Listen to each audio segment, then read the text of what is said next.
नमस्कार दोस्तों, हमारे चैनल पर आपका स्वागत है।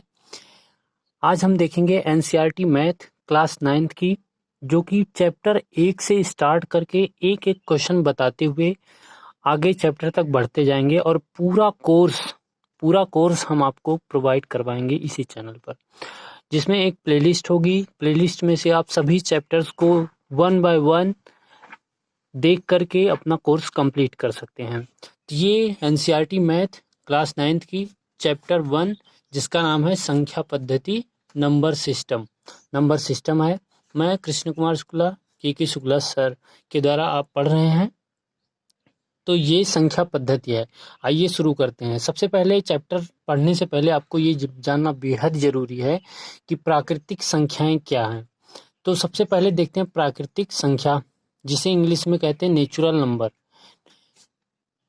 तो प्राकृतिक संख्याएं वे संख्याएं होती हैं जैसे संख्या रेखा पर दाहिने तरफ चलने पर। संख्या रेखा ये है, मान लीजिए ये 0, दाहिने तरफ क्या होगा, इधर, बायां तरफ इधर। दाहिने तरफ चलने पर क्या मिलेगा, 1 2 3 4 ऐसे मिलता जाएगा आगे भी। और बाएं तरफ क्या मिलेगा, -1 -2 -3 -4 ऐसे आगे भी। तो दाहिने तरफ चलने पर 1 से लेकर के, कहाँ से, 1 से लेकर अनंत तक, कहाँ तक जाएगी, ये अनंत तक जाएगी। संख्या रेखा दाहिनी तरफ भी अनंत तक जाएगी और बाएं साइड भी अनंत तक जाएगी। तो दाहिने तरफ से चलने पर 1 से लेकर अनंत तक की संख्याओं को प्राकृतिक संख्या कहते हैं। जी हाँ दोस्तों, क्या संख्या रेखा पर 1 से लेकर अनंत तक चलने पर जो संख्या प्राप्त होगी वो प्राकृतिक संख्या होगी। इसे यन से लिखते हैं। जैसे n बराबर 1 2 3 4 5 6 7 9 10 ऐसे कहाँ तक, अनंत तक। ये क्या है, प्राकृतिक संख्या, नेचुरल नंबर। इसे इसीलिए यन से लिखते हैं। किससे, यन से लिखते हैं। चलिए आगे देखते हैं। इसके बाद है पूर्ण संख्या, होल नंबर। इंग्लिश में क्या कहते हैं, होल नंबर। तो दोस्तों जैसे प्राकृतिक संख्या है 0 प्राकृतिक संख्या 1 2 3 होती है, तो होल नंबर पूर्ण संख्या 0 से स्टार्ट होती है। जब प्राकृतिक संख्या ये है, इसमें जब 0 को भी शामिल कर लेते हैं तो ये बन जाती है पूर्ण संख्या। जब प्राकृतिक संख्याओं के साथ साथ शून्य यानी 0 को भी शामिल कर ले, सम्मिलित किया जाता है, तो इसे पूर्ण संख्या कहते हैं। प्राकृतिक संख्या है, उसमें अगर आप 0 वो मिला लेंगे तो वो पूर्ण संख्या बन जाएगी। ठीक है। ऐसे अब आगे आते हैं पूर्णांक। तो पूर्णांक पूर्णांक को इंग्लिश में इंटीजर्स कहते हैं। इंटीजर्स क्या होते हैं, धनात्मक प्राकृतिक संख्या, ऋणात्मक प्राकृतिक संख्या तथा शून्य के समूह को पूर्णांक कहते हैं। क्या, जैसे 0 भी है शामिल इसमें, नेचुरल नंबर 1 2 3 4 5 से लेकर के 0 से लेकर के 1 2 3 भी शामिल है, -1 -2 -3 भी शामिल है। इन सभी को मिला करके जब कहते हैं तो ये होता है पूर्णांक। ठीक है। अच्छा, 1 है, 2 है, 3 है, ये सब क्या है, पूर्णांक है। -1 -2 -3 पूर्णांक है। 0 क्या है, 0 भी क्या है, पूर्णांक है। तो जब 0 के साथ साथ प्राकृतिक धन संख्याएं, प्राकृतिक ऋण संख्याएं, ये सब क्या कहलाती हैं, एक पूर्णांक कहलाती हैं। ठीक है। अब अगर 2 से 3 के बीच की कोई संख्या होगी तो वो पूर्णांक नहीं होगी। 2 से 3 के बीच में क्या आएगा, बहुत सारी संख्याएं आएंगी, जैसे 2.1 2.2 2.3 2.4 2.5 बहुत सारी संख्याएं आएंगी। तो ये सब पूर्णांक नहीं कहलाएंगी। ठीक है, ये सब पूर्णांक नहीं कहलाएंगी, केवल ये पूर्णांक कहलाएंगी। तो आइए आगे देखते हैं, चैप्टर शुरू करते हैं। एक्सरसाइज 1.1 से देखते हैं क्वेश्चन क्या है। तो चैप्टर शुरू करने से पहले परिमेय संख्याओं को जानना बेहद जरूरी है। परिमेय संख्या क्या होती हैं, इंग्लिश में इसे रेशनल नंबर कहते हैं।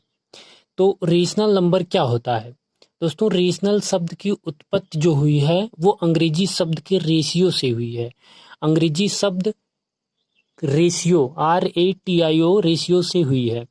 तो रेशनल नंबर क्या है, जिन संख्याओं को जिन संख्याओं को p बटे q के रूप में लिखा जा सकता है, जिन संख्याओं को p बटे q के रूप में लिखा जा सकता है वे संख्याएं परिमेय संख्या कहलाती हैं, जहां p और q क्या है, पूर्णांक है।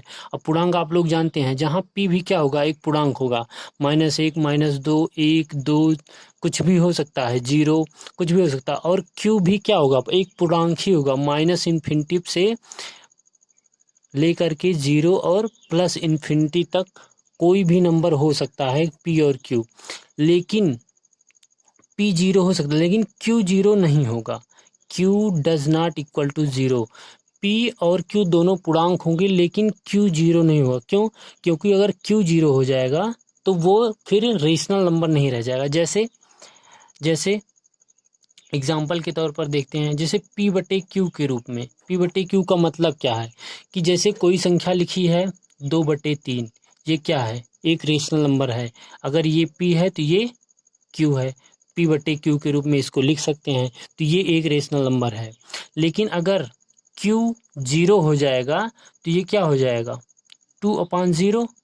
और जब किसी संख्या में 0 से भाग देते हैं तो ये क्या आता है, इनफाइनाइट आ जाता है। इसकी कोई कैन नॉट बी डिटरमाइन, इसको 0 से भाग नहीं दे सकते, इसलिए ये गलत हो जाता है। इसीलिए q does not equal to 0 लिखते हैं कि q 0 कभी भी नहीं हो सकता। p 0 हो सकता है लेकिन q कभी भी 0 नहीं होगा।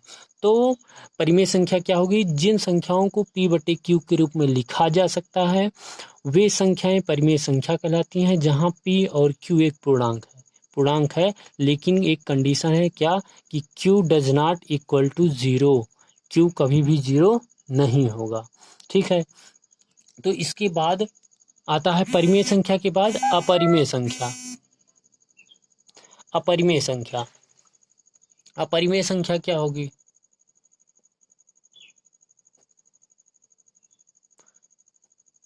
अपरिमेय संख्या सेम इसी तरह, जो p बटे q के रूप में नहीं लिखी जा सकती है, जो p बटे q के रूप में लिखी ही नहीं जा सकती है उसे अपरिमेय संख्या कहेंगे।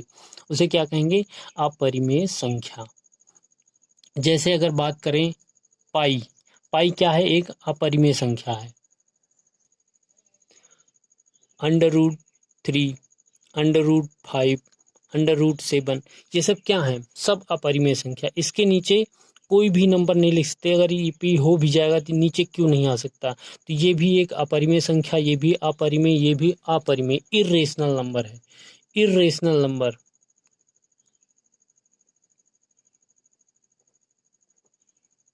इर्रेशनल नंबर, ये सारी इर्रेशनल नंबर हैं, अपरिमेय संख्याएं हैं। तो आइए अब चैप्टर शुरू करते हैं। एक्सरसाइज 1.1 में क्या है, तो स्टूडेंट्स ये है एक्सरसाइज 1.1। क्वेश्चन नंबर 1 है कि क्या शून्य एक परिमेय संख्या है, क्या इसे p बटे q के रूप में लिख सकते हैं, जहां p और q पूर्णांक है। तो ये इन्होंने कंडीशन दिया है, p और q पूर्णांक है, जी हाँ बिल्कुल होते हैं पूर्णांक। अगर p और q पूर्णांक है तो परिमेय संख्या की कंडीशन क्या होती है, परिमेय संख्याएं वे संख्याएं होती हैं जो p बटे q के रूप में लिखी जा सकती हैं, जहां p भी एक पूर्णांक होगा, पूर्णांक, और q भी क्या हो, एक पूर्णांक हो। और दूसरी कंडीशन क्या होती है, q does not equal to 0, तो q does not equal to 0। तो इन्होंने दोनों कंडीशन दिया है क्वेश्चन में, कह रहे हैं p और q पूर्णांक भी हैं, p और q पूर्णांक भी हैं, और q 0 भी नहीं है, q 0 भी नहीं है।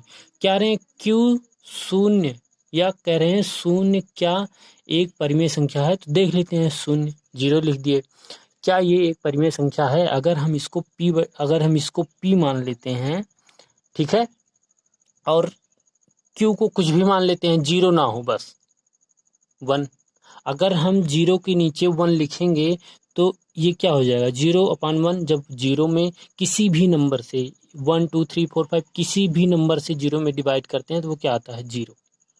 तो ये 0 है, तो 0 को वापस p बटे q यानी 0/1 के रूप में लिख सकते हैं।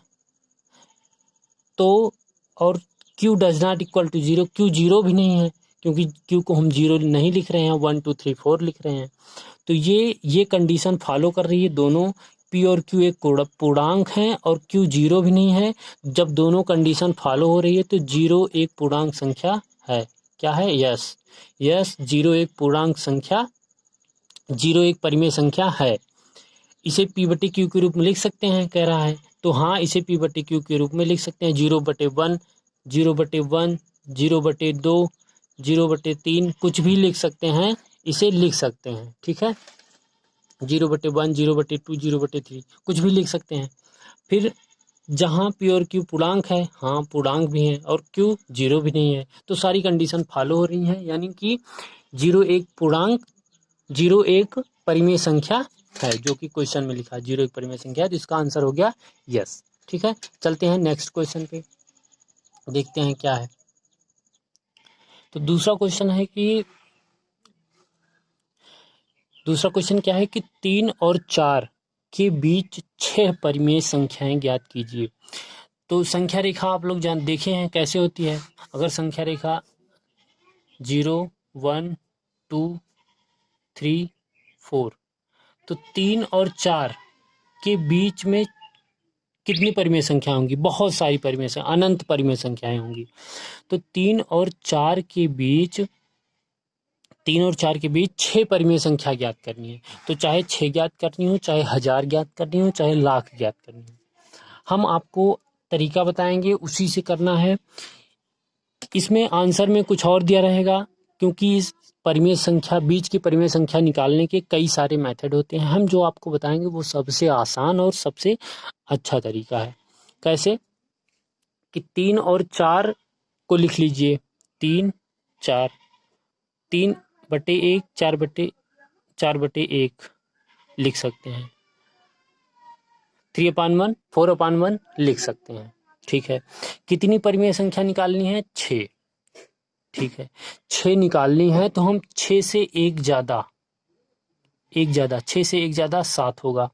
7 से अंश और हर दोनों में गुणा कर देंगे, 3 में भी और 4 में भी। 3 में भी एक ज़्यादा 6 निकालना है। अगर 7 निकालना होगा तो 8 से गुणा करेंगे, 12 निकालना होगा तो 13 से गुणा करेंगे, 16 परिमेय संख्या निकालना होगा तो 17 से गुणा करेंगे। इसी तरह से 6 परिमेय संख्या निकालनी है तो हम 7 से दोनों में मल्टीप्लाई कर देंगे। अच्छा, तो ये कितना बन जाएगा? 21/7, और ये क्या बन जाएगा? 7 चौक 28/7। तो यही जो 3 था ये क्या बन गया? 21/7। जो 4 था ये क्या बन गया? 28/7। अब ये भी अभी भी ये 3 ही है, 7 एकम 7, 7 त्रिका 21। इसको काटेंगे, 7 एकम 7, 7 चौक 28, तो ये अभी भी 3 है, अभी भी ये 4 है। ठीक है, तो अब 21/7 और 28/7 के बीच में कितनी संख्याएं आएंगी? देखिए, इसके बीच में 21/7 के बाद क्या आएगा? 21 और 28 के बीच में क्या आता है? तो 21 के बाद 22, 23, 24, 25, 26 और 27। 27 के बाद आपको पता है 28 आ जाएगा। अपान 7, अपान 7, 7, 7, 7, 7।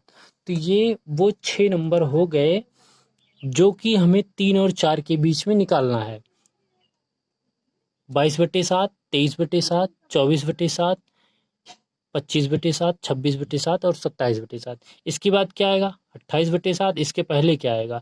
21/7। तो 21/7 और 28/7 के बीच में 6 नेचुरल नंबर, 1, 2, 3, 4, 5, 6, 6 रेशनल नंबर हमको मिल गए। बस यही हमारा आंसर हो गया। आंसर क्या होगा? यही 6 नंबर। इसको निकालने का और भी तरीका है, लेकिन कि वो डिफ़िकल्ट है, लेंदी है, तो यही आप लोग फॉलो करिए, यही सही होगा। और इसका आंसर शीट में कुछ और दिया रहेगा, लेकिन कि ये भी दिया हो सकता है। और एक 2 परिमेय संख्याओं के बीच में अनंत परिमेय संख्याएं होंगी, तो कोई ये निकालेगा, कोई और दूसरी निकालेगा, कोई तीसरी निकालेगा। 6 संख्याएं जब अनंत ही होती हैं तो कोई भी निकाल दो, कोई फर्क नहीं पड़ता। ठीक है, तो हमें 6 परिमेय संख्याओं से मतलब है वो होनी चाहिए और सही होनी चाहिए, बस। तो ये है दूसरा क्वेश्चन। इसके बाद तीसरा क्वेश्चन भी इसी तरह का है। तो आइए देखते हैं तीसरा क्वेश्चन क्या है। ठीक है, आप लोग ट्राई भी कर सकते हैं। तीसरा बहुत ईजी है, देखते हैं तीसरा क्वेश्चन है क्या। देखिए ये है क्वेश्चन नंबर 3। क्या लिखा है, 3/5 और 4/5 के बीच 5 परिमेय संख्या ज्ञात कीजिए। 3/5 और 4/5 इन दोनों के बीच 5 परिमेय संख्या ज्ञात करना है। तो कितनी भी परिमेय संख्या ज्ञात करना हो, कोई फर्क नहीं पड़ता। हम सीधा लिखेंगे, दोनों परिमेय संख्याओं को लिखेंगे 3/5 और 4/5। कितनी निकालना है, 5 परिमेय संख्या निकालना है। तो किससे मल्टीप्लाई कर देंगे, 6 से मल्टीप्लाई कर देंगे, उससे एक ज़्यादा। हालांकि अगर इससे ज़्यादा 7, 8, 9, 10 से भी मल्टीप्लाई कर देंगे तो भी परिमेय संख्याएं आएंगी, और 5 से ज़्यादा भी आ सकती हैं। अगर 5 से मल्टीप्लाई करेंगे तो 4 ही आएंगी, 6 से मल्टीप्लाई करेंगे तो 5 संख्याएं आएंगी, 7 से मल्टीप्लाई करेंगे 6 परिमेय संख्याएं आएंगी। ठीक है, तो जितना पूछा है हम उतना बताएंगे। 5 पूछा है तो 6 से मल्टीप्लाई कर देंगे, 5 परिमेय संख्याएं प्राप्त कर लेंगे। आइए देखते हैं कैसे। 6 से मल्टीप्लाई कर दीजिए, अंश और हर दोनों में करना पड़ेगा। यहाँ भी 6 से मल्टीप्लाई कर दीजिए। अब ये संख्या क्या बन जाएगी, छत्रिक 18, 5 छंग 30, 18/30, और ये क्या बन जाएगी, 4 छंग 24, 5 छंग 30, 18/30 और 24/30। तो 18 और 24 के बीच कितनी परिमेय संख्याएं आएंगी, ये हम निकाल लेंगे। ठीक है, तो 18 के बाद क्या आएगा, 19, 20, 21, 22, 23, 24। 24 तो आ ही गया, तो 19 से 23 तक बटे 30 बटे 30 बटे 30, 30, 30। ठीक, अगर कहीं कुछ सरल हो रहा है तो हम सरल भी कर लेंगे। ये क्या बन जाएगा, 2/3, और ये 21/30, ये 22/30, 2 एकम 2, 2 एकम 2, 11 से कट गया, और 15 दूना 30, 11 दूना 22, 15 दूना 2 से दोनों कट गया, 11/15 आ गया। ये 23/30 और ये 19/30। तो ये 5 परिमेय संख्याएं हो गई। 19/30, 2/3, 21/30, 11/15, 23/30। 1, 2, 3, 4, 5, 5 परिमेय संख्याएं आ गई। तो ऐसे ही करेंगे इसको। जितना क्वेश्चन में पूछा है, जितनी परिमेय संख्या उससे एक ज़्यादा से मल्टीप्लाई कर देंगे और बीच की परिमेय संख्याएं निकाल लेंगे बहुत ही आसानी से। तो इसके बाद जो क्वेश्चन है, चौथा क्वेश्चन, केवल इसमें ट्रू फॉल्स बताना है, सही या गलत। तो आइए उसको भी देख लेते हैं। तो ये है क्वेश्चन नंबर 4। इसमें 3 पार्ट हैं। तो प्रत्येक प्राकृतिक संख्या एक पूर्ण संख्या होती है। तो क्या प्रत्येक प्राकृतिक संख्या क्या होती है, n = 1, 2, 3, 4, 5 एक पूर्ण संख्या होती है। और पूर्ण संख्या क्या होती है, w = 0 से 1, 2, 3, 4। तो क्या प्राकृतिक संख्या एक पूर्ण संख्या होती है, तो सारी प्राकृतिक संख्याएं किसके अंदर होती हैं, पूर्ण संख्याओं के अंदर।